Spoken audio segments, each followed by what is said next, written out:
Her breasts were probably pale and freckled and even a little bottom-heavy, but impressive. And her face was interesting. Unusual, even. He watched her at the register for a moment longer, feeling the familiar jelly-legged sensation that arrived whenever he breached the perimeter of an attractive female. He concentrated, used the old Zen strategy, tried to look at her without looking at her. Peripheral ogling. That's what they called it. Her skin was a smooth white. He would have called it milky, if the description hadn't seemed archaic, like something from those Jane Austen novels his mother used to love. At the register, she seemed reserved, hesitant, content to peruse crumpled receipts.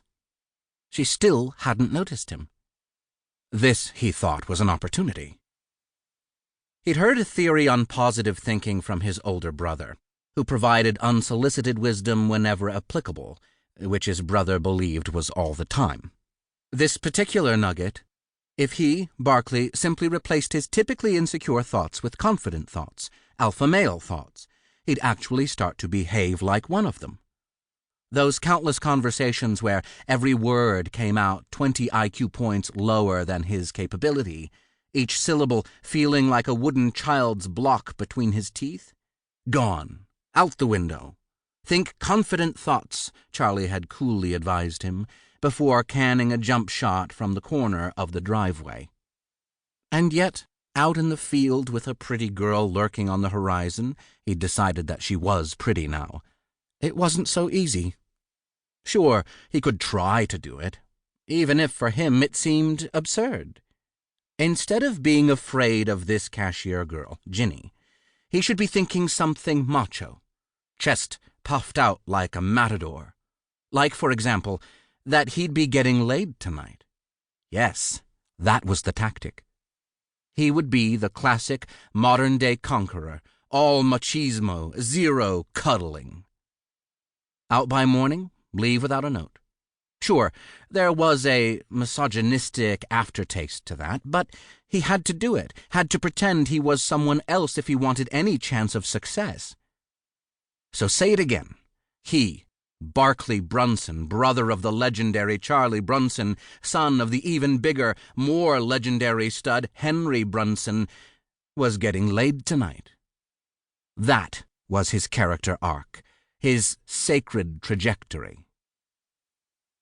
But Ginny still hadn't noticed him.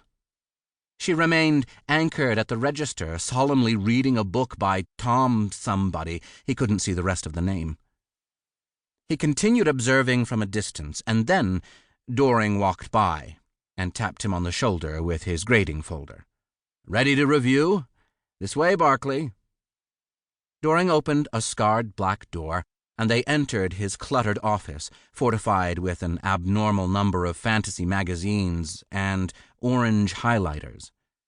There was a square cedar desk in front of them. "Sit," Doring said. Barkley adjusted himself on the metal folding chair. He was 23 and without a full-time job.